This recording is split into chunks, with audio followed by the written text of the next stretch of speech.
N'habité président Oloba Lelo, ose la président Lobanine, a dissoudre le parlement ou secret au Basola, mais c'est Kabila ils a dévoilé ou Kokabouananaye FCC cache. Bon, selon vision du président, Nagasi Moudino Soyo Kakieta Wazoloba, Ye Akosala Oyo, peuple à Lingi. Peuple à Lingini. Oh, peuple à Lingi. Peuple. C'est-à-dire peuple à Lingi, justice ezala indépendant. Hein? Mboka ekende liboso. Makamba bakali ba blocage ezala te. Peuple a nyokwa mingi, peuple a besoin à sepela na mboka na ye. C'est que le discours autour de la chef de l'État au pesa lelo. Mutu bongo te akoko lobake chef de l'État ko loba boye, chef de l'État ko loba boye, chef boye. Mutu moko akota na makanisa chef de l'État te. Mais il faut tous s'entendre dans le discours du chef de l'État à l'élo. Et ce discours comme la salité. Il y a comme la salité. Pas l'élo, mais l'élo, papa. Tu as dissoudre le parlement. Tu as dissoudre. Tu as dit qu'on a parlé du peuple. Fachaoga mingi biso population. Fachaoga mingi biso de votager. Abima mogonza mboka. Donc ayoga rappel biso. Bandeko wana ba osala toujours pour na mabumu na bango. Pour na bango baza ba député te. Baza ba eli ya kingakati. Ceux qui ont besoin de mboka, baza pona mboka, mais balaiti ne baza ba eli ya kingakati. Vu que basali oza volontaire ya bango, moi si le roi Janine Mabunda. Moi si le roi Janine Mabunda. Ozumu to roi tambo mwamba. Ozuba to roi ba rubewa. Le mokonza mboka zoloba. Ozo c'est la président Lobanine ta ki oza combattant. Discours ya mokonza mboka ya lelo en tout cas biso ba combattants, non seulement ba combattants mais ba congolais en général. Ba monaki bango moko bazaki témoin ya marambeleka ki mercredi la palais du peuple.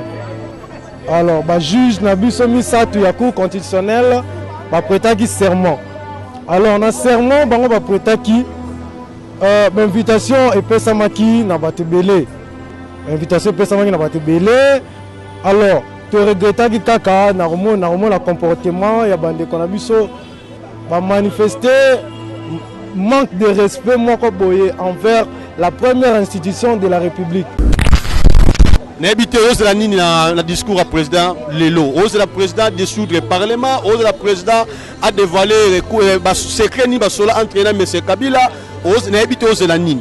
Il y a une population congolaise, des combattants en particulier, tous le président a dissoudre l'Assemblée pour réaliser le plan social et la population de l'État. Batouana bazali mal intentionné. Pour ça, vous allez être balinko yo kalikamouya réussite à social peuple. Bande président continue en fonction, bazaka blocage na blocage. Moi je trouve que Mabunda il faut s'apprendre à elle-même. Tout ce qu'elle fait, elle s'entête, mais d'ici là elle sera une chômeur. Nazolinga président de l'Assemblée, quand on rapporte à Sénat, il y a assemblée comme ça, a évolué dans le programme, a réussir 2023 pour le deuxième mandat.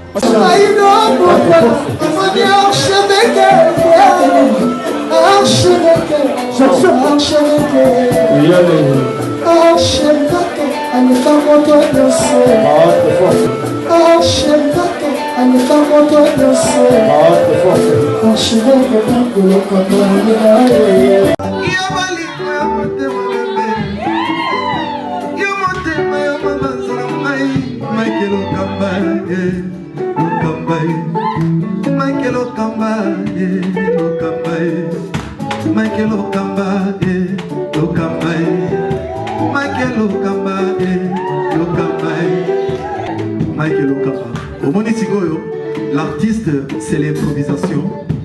Na honoré dans l'émission. Africa Elengi TV, votre chaîne, l'incontournable, la star des chaînes.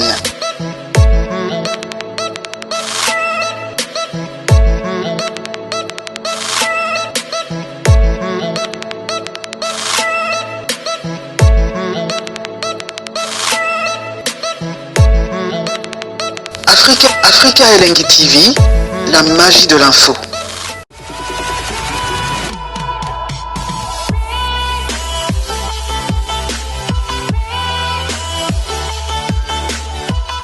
Bonjour, bonsoir, ça dépend où Bojuli Bakuya Malamu ya Kolanda. Ngali Geti Samba o wapi nazaka na Essengo toujours ko Télémali Bosso ya batu o bazaka conscient o balingaka chaîne oyo Afrique Lengitika na pesa pe mbote na patron ya chaîne oyo Mike Lokama, pourquoi pas na Richard Ntesa na sima caméra, pourquoi pas na Belvin Ngamete oyo wapi arosa kenga Geti Samba na kota banda no mesengela beta kokoko Geti Samba na zabongo na mokolo ya lelo na limité du Gemri oyo wapi ne ko sale fort na solo la na ba combattant par rapport au discours ya chef de l'état o ko sa mokolo ya lelo na tout ba congolais de Romo. Est-ce que Bazos de la chef de l'état a dissoudre le parlement, Bazos de la chef de l'état a démissionné, Bazos de la chef de l'état a la décision nini pour la absence ya FCC jour ya cérémonie ya ba juge nommé. Donc il y a un molinga Geti Samba la kiti ya liberté na sola ba congolais Bazos de la nini o sengina ba sepela o bayoka na monoko ya chef de l'état pour la journée il y a le discours. Donc na rolinga ba pena mingi te na kopesa bino surtout bolinga émission o moté Geti Samba na fêté bongo dimanche le 25 octobre oyoyo. Numéro na ngaza déjà wana Richard Ntesa na ce plateau comme déjà na ba bande ko bazawana to solo bango ba solo ya mokolo ya lelo. Merci Tokin. Kena o sera toujours na ba congolais. Ba congolais o balinga mboka na bango ba congolais o ba sacrifier vie na bango ba congolais oyo babundela congolais ta babundela Congo ta moulayi que bitrebe que na Congo il y a déjà o ba sacrifier même si ba vie na bango que ba rosi ba kenda ba Thérèse ba Pangala ba Iseni Ngandu ebele ba IDPS ba combattre ba kufa même ba tumba bango la carte pour na toujours ko bundela mboka o Congo tikanga Geti Samba na sola na ba congolais normaux. Papa bonjour. Bonjour. Vrai congolais je crois. Ouais. Ta ndengo lobi wana. Na habité président Olobalelo ose la président Lobanine a dissoudre le parlement ou secret au sola mais c'est Kabila ils a dévoilé ou kokabwana na yé FCC cash. Bon, selon vision du président nakasi mutinyo so ayoka ki eta ngazoloba ye akosala oyo peuple alingi. Peuple alingi nini? Oh peuple alingi. Alingi peuple. C'est-à-dire peuple alingi justice ezala indépendant. Hein? Mboka ekende liboso makambo bakali ba blocage ezala te peuple nyoko mi mingi peuple azana besoin à sepela na mboka na ye c'est que na discours auto c'est la chef de l'état au pesa lelo mutu bongo te akoko lobake chef de l'état ko loba boye chef de l'état ko loba boye chef boye mutu moko akota na makanisa chef de l'état te mais faut tout s'entendre na discours ya chef de l'état ya lelo. Et ça discours comme la salité. Il y a comme la salité. Hein? Salité, ils ont bloqué. Situation est bloquée. À comme la ngo. Voilà quel système? Système kabiliste, système FCC, n'a habité. Bon, et là, système moko. Système Lamouka démocratique. Hein? C'est-à-dire que y a FCC et le Basalaki avant-hier. Ba gafé. Il y a un saranaté. Na moment oyo bazo regretter ngo fort ba potana te bazo regretter te bango ba lobby ba juge o bazaki nommé solo bango bazo reconnaître bango te mais na bosha baza sur langage moko te bosha baza langage mususu c'est-à-dire na mokuse loko na loba awa erreur bango basali politique ya chaise vide koya o bango ba yete et ça manquement grave. Bapesi chef de l'état nzela ya kozwa décision onyo se sengeli pour na ozong samboka na rail.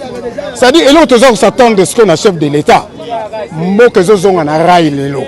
Mboka esa zo na rail lelo. Zonga lelo na rail. Yango lo tozo s'attendre.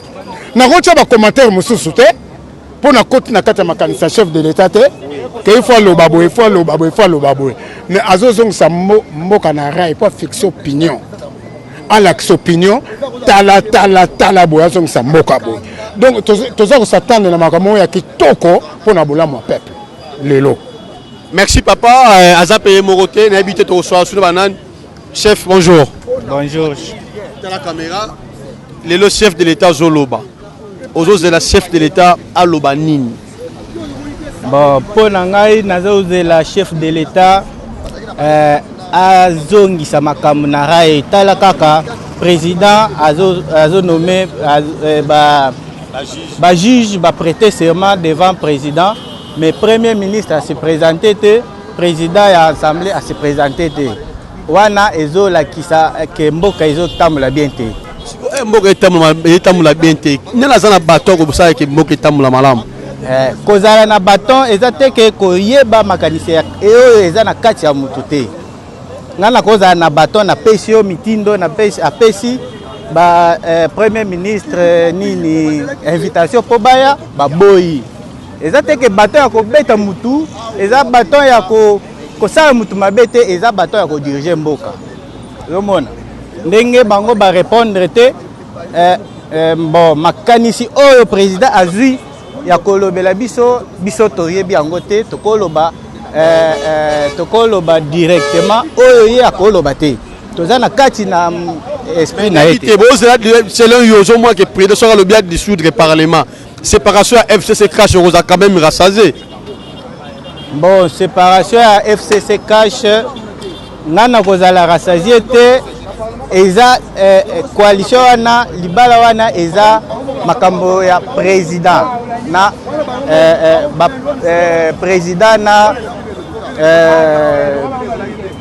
Monsieur Kabila Monsieur Kabila wana biso tokokota te tokoloba mingi na kati te ozomona pa. Ok, merci. Tobega sera toujours dans la batou. Jeune frère, bonjour. Oui, bonjour, monsieur le frère congolais. Frère congolais. Qu'attendez-vous aujourd'hui par rapport à la discours de M. Fatou va parler aujourd'hui? Bon, vous savez les comportements que le Premier ministre et le président de l'Assemblée nationale, ils ont affiché un peu un comportement bizarre. En tant qu'un chef de l'État, il a ordonné vraiment à Premier ministre de préparer la prestation du serment. Parce que les juges sont là pour nous tous, les peuples congolais. Mais pendant la prestation du serment, la première présidente de l'Assemblée nationale et le président du Sénat ne s'étaient pas présentés au palais du peuple. Nous appelons ça, c'est l'impolitesse. Maintenant, vous l'attendez quoi comme décision? Bon, selon moi, ce qui m'engage, nous attendons que le monsieur président de la République et son excellence Félix Tshisekedi de sanctionner d'abord Ilunga Ilunkamba. Parce qu'il n'a pas obéi. Quand vous êtes déjà nommé ministre, vous êtes pour la population. Vous ne pouvez pas aller vous mettre au côté pour exécuter ce que votre parti politique va vous dire. Ok, il est Premier ministre pour le peuple congolais. Donc le président doit lui sanctionner. C'est ça ce que moi je peux dire. Ok, merci. Donc, tous sont là toujours dans combattant, tous sont toujours congolais, n'habitez de Kokaïka Maboko, Yobuni la Mboka apparemment. Non, papa Langai, tout buni la Mboka te, tous en apona Mboka, tant au moni Mboka, na biso ma bezo tambola, maman Lungue Zalité, tout buni la Mboka, et tout buni la toujours. Yangwana, tous en apona Mboka na biso. Discours à l'éloge de la présidente a démissionné par rapport à la violation de la constitution. Bien aujourd'hui la présidente a dissoudre le parlement ou la présidente a une décision parce que il y a absence il y a bandeko bagité joue il y a cérémonie ba juge qui nommé. Bon, d'abord pour le président a démissionné, c'est grave. Parce que parmi les présidents automoni na ba génération na biso de Tambola, to comme on a que notre président Fachi azana bonne foi d'abord, on a bien azali père de la nation. Donc cela veut dire que les leçons tous en président comme Félix Tshisekedi, donc tous senti que Mboka na biso faut avancer. Ils ont avancé déjà. Par rapport il y a cœur on a bonne foi, il y a que sale sa peuple congolais na ba acte ils ont posé. Alors Koloba peut-être au-dessous des parlements, moi je peux dire non oui, mais tous êtes d'accord par rapport à la vision président parce que le président a pour ça aider le peuple congolais. Alors pour aider le peuple congolais, il faut que l'on ait la valeur. Il faut que l'on ait le système et où meli déjà pendant 18 ans au biso tozana ngo sous besoin. Alors il y a un remaniement du fait que a changé le système, tout le monde a que peuple congolais place avant de se réjouir. Alors il y a un monique souhait na biso zali président a martelé beaucoup plus na vision o ya monique parce que biso tout peuple congolais to senti que non mabe zali.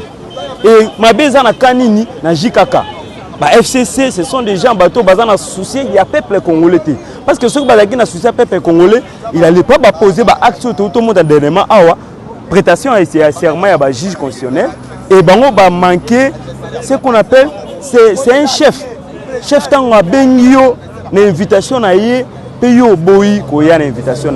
Bien sûr que oui, parce que prestation va seulement te signaler que tout le monde a besoin. Il y a un ministre, ou soit il y a un président, il y a un parlement ou il y a un sénat. Mais Valère Ezaki a un président lui-même parce que. On se base sur un nombre d'États. Oui, base sur un nombre d'États, bien sûr que oui. Mais la nécessité comme constitution, n'est devant le président de la République. Cela veut dire que le président ne juge constitutionnel va prêter serment parce qu'il y a une image de monarchie. Le juge constitutionnel, c'est devant qui? C'est devant le chef de l'État. C'est devant le président Félix Antoine Tshisekedi. Il n'y avait pas aussi décision décision on a CP là d'abord au président Kozwa pour nous sentir que l'institution est en bola dans le ligne oyo sengeli. On a besoin tout le monde que président a écarté bateau oyo bazana na vision na été. A écarté bateau na vision na été. Donc quoi banal. Donc cela veut dire que tout le monde déjà tant basa la coalition, va marcher de PRT. Va marcher de PRT. Tout sur la nombre que chez combattant. Nathalie Nangambo ya Lamuka ba lobaki boy. Lamuka lobi boy. Aussi le temps que monsieur Félix azo déméré kaka na ba secret o ba sola la Kabila pour basa la coalition la bango. Baza toujours na vérité te bazo distraire population, bazo distraire peuple congolais. Na éviter. On va lobby boy soki sengel malamu président le bana bosolo abana ko bibisa ba secret oyo yo ba solo la ki yena monsieur Kabila na éviter na ngambu wana ba kuiko za pe na raison.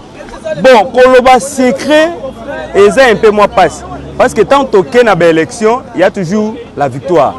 Et tant que na ba élection, to kenaki toujours to voter o azali Mokonzi Mboka. O abimi comme Mokonzi Mboka azali muta FCCT. Ali Moutou et en opposition, auto battre pour que l'auto sanini, tout misa la liboso. Aza opposition, aza opposant, aza majoritaire. N'engé tout le monde a battu FCC. Non, il y a muta FCC, mais azali opposant. Et to lutter ensemble. Alors on a lutté en l'auto romana, abimi pour qu'elle défende l'institution na biso. Alors tant abimi défendre l'institution na biso, cela veut dire que yé tout là, c'est que on a été. Et le lot on refaire voir que c'est qu'on est dans ce cas là comment tu as besoin de développement en Mboka. Oui, développement en Mboka, on se besoin mon que bah acte zoleka. Tout parce que bon sangana qui. Oui, to sangana qui. Tant to sangana ça veut dire que tu as la vision, il y a l'intérêt personnel, il faut savoir c'est ça. Tu as une vision d'intérêt personnel. To sangana pour aider le peuple congolais. Mais on sent que dans les sango biso sangani, tu dois aider le peuple. Alors ça veut dire qu'il faut qu'on trie, savoir nan azali blocage pour l'avancement en Mboka. Merci frère. Merci Richard. Bonjour frère congolais. Oui, bonjour mon frère, bonjour. Bonne santé. Santé malam, santé malam. Vous êtes à l'aise? Qui m'y qui toque. Poser question. Poser une question. Le président Zolobozo, c'est le président Alobanine, a dissoudre le Parlement où Yemoko a démissionné pour la bonne marche ou décision de la présidence Alobanine, le souci qu'on soit pour Nabato va quitter jour la cérémonie va juste nommé. Ndeko nangai nazaklia na maloba nangai. Donc Mokonzi Mboka aza muninga mutute. Donc ils ont clair na constitution que no ba juge wana ba reprêter serment soit ba prêter serment devant le chef de l'État. Et ça dit que ba prêter serment devant Tambo Mwamba to Janine Mabunda. Donc fallait ba prêter serment devant Mokonzi Mboka. Merci et ça dit malamu ya ambiance quand même yo mona kiango ambiance on a parlé du peuple Mokonzi azaki na kiti na ye na ngwende na ye ba juge ba prêter serment qui toko biso population to yaki na nzela to représenter ki bande ba député ba ini ya Congo parce que député aza élu ya peuple biso peuple ba tout voter ki ba on vigi ba on ba ya quitter tout remplacer ki to vanda ina ba place net nga za ina veste nazaki mana veste na vandi pe na kiti député mbandi na nga pe na vandi donc ba pe na biloko ba liera pe to lié pe ba chers collègues donc le parlement les anda ko na biso. FCC lobby pour les juges nommés wana bazo reconnaître bango te et qu'on risque pour FCC nakas baki na kokabwana ozomona wote na ebité pona yo mais on a eu kokabwana za la déjà kokabwana za tezalaka papa bozalaka koka tout a raté kokabwana za déjà non tout raté papa tout a raté papa tout a raté baza ba ini papa coalition des aboui ndeko na ngai fatia ki na mutema malamu ya kofanda na bandeko wana aboye chasse aux sorciers par rapport à Mobutu totalaki muzele la kotaki aromo boma ba mouvancien tout le monde a imboko ndenge salaki facha tala biso ka président mozo kotaka la pouvoir ko bomaka bato ya président sortant mboko yotambola malante facha zaki na mutema boboto mutema malamu ko vanda na bandeko kotalisa bango mutema malamu ke to vanda to bonisa mboka mais bino mo bozo mona ke bandeko bazana posa ko bonisa mboka te bazana posa ko vanda te to koni ba moment au chasser bango eza so ya robomba te za obata ya au chasser bango bakende wa baba congolais papa congolais akozalaka jamais na mutema mabe ya koyina mboka na ye congolais za oyo azolinga mboka na félicité ba de député mona monaki ya FCC tolandaki pe bango tosolai pe na bango babi baza ba député ba élu du peuple donc ba yaki en tant que population de votaki bango ba e wana na parlement tant que beli ya peuple bataille couleur politique na bango te maki bazaki ya FCC bakoko bana mboka bango wana toko félicité otokuta maboko yango wana mais c'est un député nyonso azaki élu na kati ya Congo qui a yaki parlement te so on ezali so na bango ezali papa bayaka na bakartier toyaka bayaka na bamaputa bayaka na bamaputa bayaka na baboudin bayaka na babiloko en tout cas élection kutu eza te non élection eza te papa recensement d'abord papa eloko toboya yango mpe na ntango monsieur Kabila non papa recensement élection élection ezali élection eza te ndeko na ngambo ape alobaki président esengeli a démissionné parce que a commis ko violer même constitution papa nalandaki papa nanga kitenge patriarche alobaki boye oyo ayebi constitution malamu ayalakisa biso esika mokonzi ya mboka aviole constitution atuli na journaliste boye nasengi na baconstitutionnaliste nyonso bato bayebi constitution bien oyo amoni ke mokonzi aviole constitution alakisanga ata mutu moko te alega ye papa bo alakisa biso ke mokonzi aviole constitution ata mutu moko te papa kongola simani epana ozwi bakolanda yo donc bao baolanda ngai en tout cas faci osala mosala malamu biso tu toconscient mpe toyomonake bayina mboka baolinga bablokaka mokonzi ya mboka mpo asala malamu te adissoudre parlement te oui papa lelo makambo eza lelo papa adissoudre parlement adissoudre yango toyebisaki yango na parler du peuple faci ayoka mingi biso population faci ayoka mingi biso nde tovotaki abima mokonzi ya mboka donc ayokaka mpe biso bandeko wana baosala toujours mpona mabumu na bango mpona bango baza badepute te baza baeli ya kingakati soki bayaki mpena mpona mboka balinga baya bazala mpona mboka me balaki me baza baeli ya kingakati vike basali oza volontaire ya bango mwasi lowa janine mabunda mwana mwasi wana mwasi lowa janine mabunda ozwi mutu lowa atamboe mwamba ozwi bato lowa barubewa donc un étranger bato lowa baétranger na kati ya mboka kongo eza ya bana mboka faci aza mwana mboka aza na poso abongisa mboka na ye tanke biso tu bacongolais bacitoyen tu biso tu na nsima faci donc simbi faci osimbi biso simbi faci osimbi biso toza tosengi na mokonzi ya mboka lelo toyebi te koloba mamba malamu faci atikala jamais koloba mabe faci akoloba malamu papa na biso na kati baolenga papa oyo président koloba lelo adissoudre parlement nayebi te yo omonaki akoloba nini selon yo nano mokonzi aza mokonzi ya mboka aza garant ya bon fonctionnement ya bainstitution nayebi ke faci na nta aloba mabe faci akoloba malamu tozela mamba malamu lelo toyebi ke faci akoloba malamu mais biso na bandeko wana papa ekosimbaka te mpe esimbaka te esimbaka te papa merci tosola mpe na papa mpe na mbona aza pembeni mbote papa na ngai mokonzi ya mboka koloba lelo ozozela loba nini adissoudre parlement séparation FCC cage mpe baoyo baprésidentaki na makambo ya bajuge oyo bazalaki nommé na palais du peuple nayeba te ozela mpe na président loba nini oza satisfait bon na mayele ya président biso tokokota na kati te mpona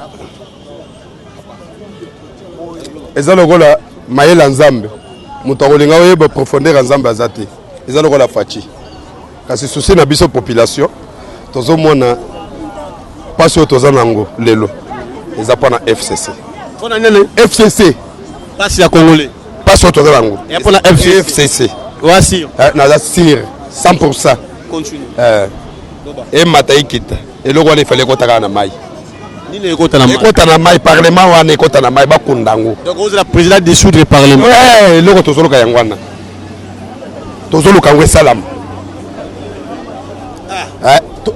tolobi tozoluka ngo esalama à part wana nini susu à part wana tosepeli ndenge azosudra ngo tozala elongo bajuge nommé par chef de l'état FCC le bien je reconnaître bango pété ah wana sali musala na ye oyo eza koluka sala yango wana eloko asali wana nde eza koluka na mboka oyo asala yango wana bazo reconnaître bango te quelque part epa nani quelque part ba reconnaître bango nazoka lisusu ozotona mwana mboka awa azoyebisa mpona élection oyo ozoloba te ifale kaka esalama mais élection mpe ezala ekosalama te élection mpe ezala ifale toyeba nanu yo oza congolais ou bien oza congolais te nga naza congolais j'ai un passeport congolais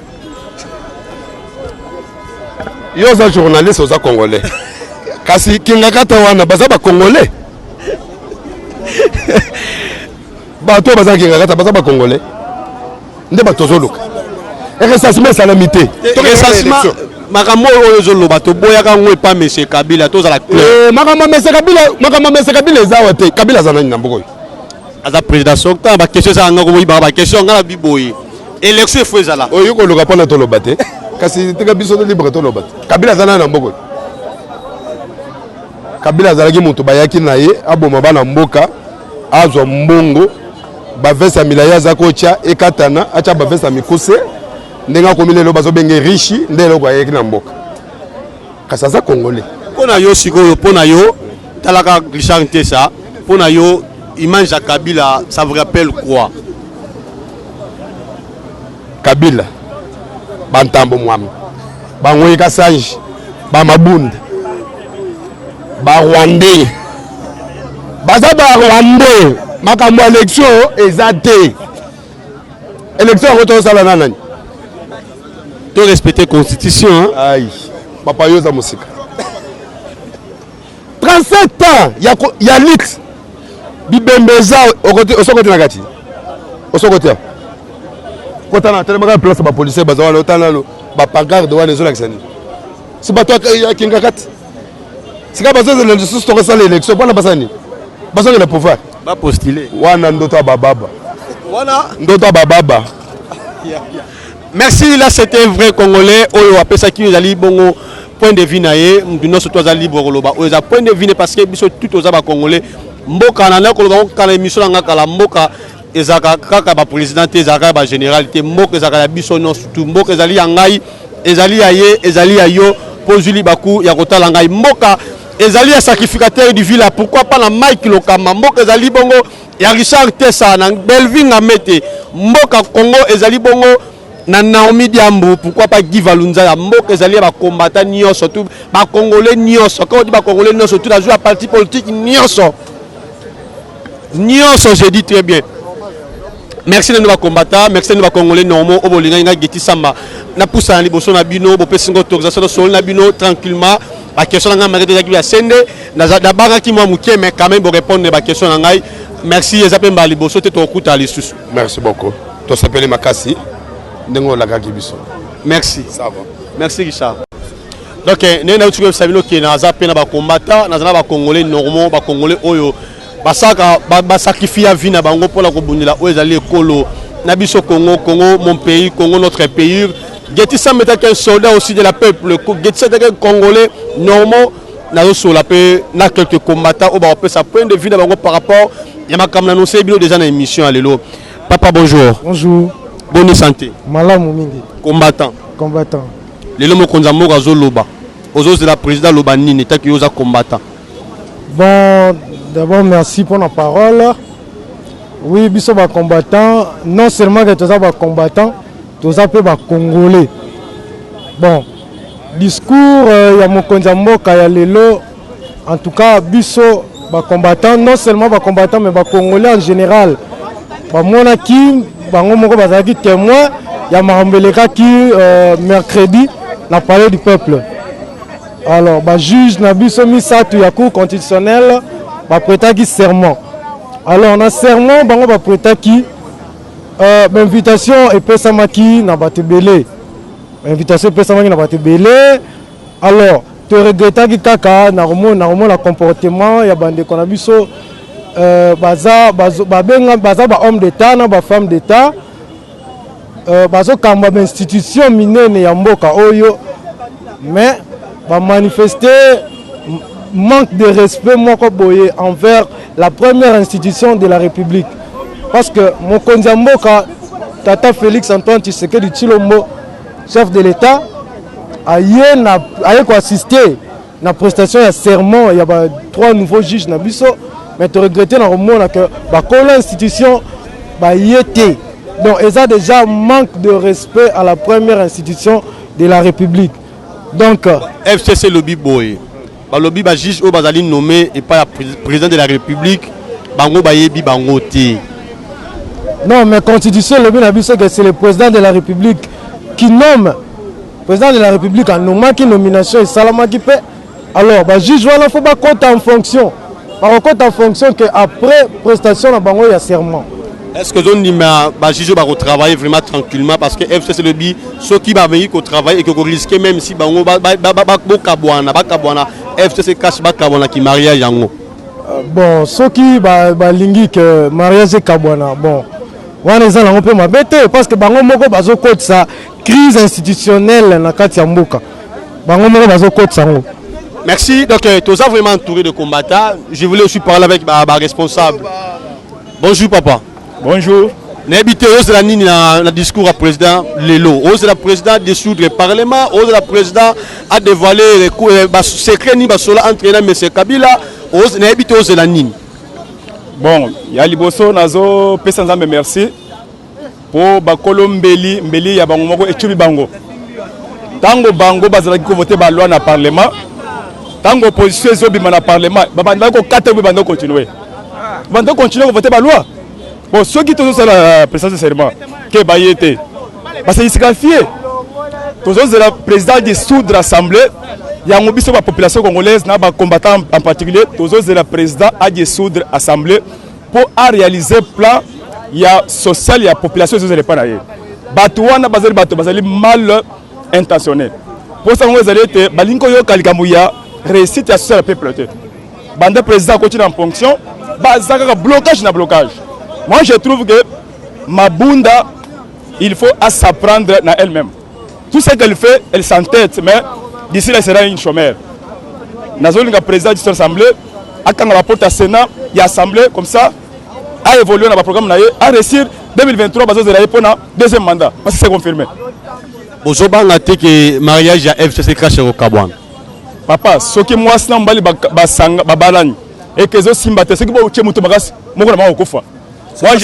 Ceux qui battent Moutou Magasi, moi je suis pour cette séparation-là. Et quand on se sépare, on dissout l'Assemblée, on forme un gouvernement propre. Il y a Congolais, ça pas des Rwandais à l'intérieur. Là, on va réussir la mission du chef de l'État. Pas des Rwandais à l'intérieur. Pas des Rwandais à l'intérieur parce que nous avons des Rwandais congolais ici qui gèrent les pays, qui sont dans des institutions, qui bloquent les présidents de la République. Qui? Non, on ne peut pas citer les noms. Merci Nazanga Moroté. Oh, bah Congolais normalement qui m'a micro. Combattant, bonjour. Bonjour papa Nanga. Boni. Ça va bien? T'as la caméra comme. Ça va bien. Tu as commenté ni pas. Bon, par rapport à ce qui s'est passé pour le journal Lelo. Le journal Lelo c'est vraiment un journal historique. Au Congolais tout va attendre le mois Malonga et pas chef de l'État. Nabi que les Congolais tout va décider. Pour battre le système na bango ekangi mboka pendant temps ebele. Au moni yo moko banda to bandaki na bango parce que le président na l'accès bon bonne volonté. Partout aux qui na défendre bango. Mabe na bango tout abombi yango. Eza lokola moi ça sala kindumba. Boyeba ngo abombi mabe na bango. Mais parce que tous déjà en coalition. Eza quoi yo lingi moi si na yo. Mais moi ça solo ka mabe suka ngo bomba ka mabe na. FCC baza prier bo kabwana so bo kabwana. Ah mais ils ont apporté le monte depuis to sangana bango lo ni amalonga changer na mboka. Au contraire, gratuité enseignement. Bango baloba ke eza ya bango. Mais bazoko tchaka toujours ba blocage na kati. Côté la ministre ya enseignement. Balobi ba bakisela ba salaire mais ba bakisi ba ai ba bakisi sous ba tuna bango belé. Quand go bloquer. Ce que na sur tous les plans au président ça les a bloqué pour na bango. Chers combattants, est-ce que aux la peine à démission ya chef de l'État parce que biki na FCC biki a violé même ba loi. Ah papa, ce le président a violé bo Kabila wa salaka. Bon nani? Oh Kabila sala. C'est-à-dire ce président violé c'est Kabila viola. Bah aussi ba kufa likola nani. Ya Kabila de. Pour na respecter la constitution, ça respectera. Totali ba abe azobima na messe pour na kokene marche a kufa likola nini. Ya Kabila pour respecter la constitution et ça respectera. Le nom du président Félix, oh balobi aza dans les bons. bango babi azo viole nani balobaki article 158 mais baexplike bango yango balingi suni bango balingi nini yango natuni okesa balingi suni mitilo ezali ya ngai merci naza bon namoni tosuki na biso avance yaka mpe pa micro kombata boni santé eza malamu ça non lecture par rapport ya jour ya cérémonie bajuge nommé euti koleka tosala lecture mopa na yo ok depuis président Félix akomi na pouvoir aza le seul président oyo a respecté constitution jusqu'à aujourd'hui na viole ata eloko moko te et de plus anommé bajuge bapete serment na esengo bao baye te baéchoué déjà banani baye te soi-disant Janine Mabunda batama mwamba vraiment bazobloquer mboka bandoki ya mboka baye déjà bavandelaki mingi na constitution bi que chef de l'état zo violer toujours ba loi oui soki bango bamoni que chef de l'état violer ba loi bakende na procureur auprès des cours constitutionnels bakende porter plainte mais est-ce que vous l'attendez aussi la démission de monsieur Félix Tshisekedi d'abord ekosimba te parce que moto wana aza béton ekosimba moyen te olobi nini papa moto oyo peuple azolinga penda oyo biso bana bazotanga mandaila penda bazotanga tozofuta te penda démissionné bamonaki lobi ta absence ya bato bamonaki mercredi te wana eza likambo koloba te peuple alingi azolakisa bana bazolasa ni individu azopekisa bino makambo mboka estce penda ata bino moko ata kutu balobaka yango FCC ezo reconnaître bajuge bazalaki nommé te so bayebi te baza combien bareconnaître te baza combien na population bazalaki mercredi wana tika na yo wana bazokosa na population bango baza combien na population ezalaki ebele bato nyonso partout ozokende eloko président asali eza bien eloko ya mabe eza te balakisa baya na bapreuve ozozela nini président oyo akoloba na pokwa lelo adesudre parlement ou démission ya président barespecte président te eloko basali mpenza boza na voyage te na nini te bozotia na yo mpe papa 85 ans premier ministre eloko osali mwana moke koko na yo azolengisa yo eloko aza ta na pouvoir na eloko moko te eloko moko te aza na pouvoir te eloko moko te wana eza nini mpenza bakoma banani baza déjà bazalaka bachômeur bakobakisa yango estce Kabila aza sénateur ya vie tomona yango te atikala sénateur bango bazali mpe na réunion ya bango FCC bongo elobani ya bango ya kobata bazalaki nango wapi kingakati na oyo ya population ezosalama nyonso azomona na oyo ya kobatama ya kingakati bato ya FCC badepute mosu ya FCC bazalaki bopoza ebele bazalaki to banda mwa bazalaki MLC nyonso bazalaki merci no Richard Tessa merci tokomi na biso ya suka ya émission ya mokolo ya lelo oyo ngai Getissa Manali toujours na plaisir ya koprésenter le bino yango mokolo ya lelo tika napesa mbote na patron oyo ya chaîne oyo Mike Lokamba moto oyo azosunga ba jeune congolais pourquoi pas na yo Richard Tessa na sima caméra napesi bongo mbote na Berluve ngamete oyo ape réaliser mission oyo pourquoi pas na fani tout balingaka mission ope chaîne oyo kitoko Afrique lengi chaîne oyo nzambe azolanda nga moment oyo Getissa Manali na pesi no pena ba mbote belé continuer toujours kolinga scène OP mission oyo mbokelengi Getissa Manali fêté anniversaire na bongo dimanche le 25 octobre oyo olinga Getissa Manali bike numéro Getissa Manali ngwana ezali wana contacter Getissa Manali oza plaisir makasi pona ngai pe pourquoi pas pona yo merci tokuta mbala sima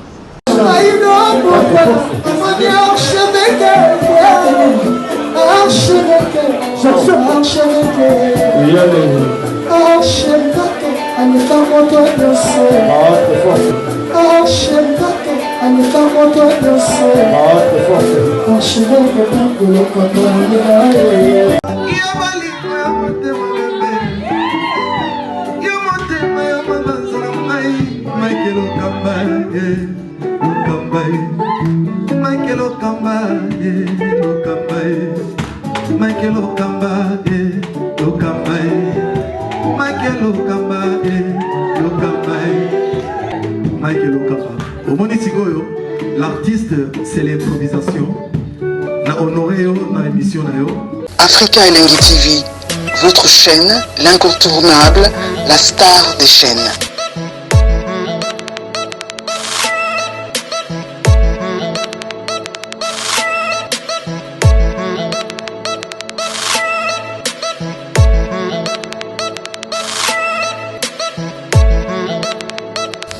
Africa Elengi TV, la magie de l'info.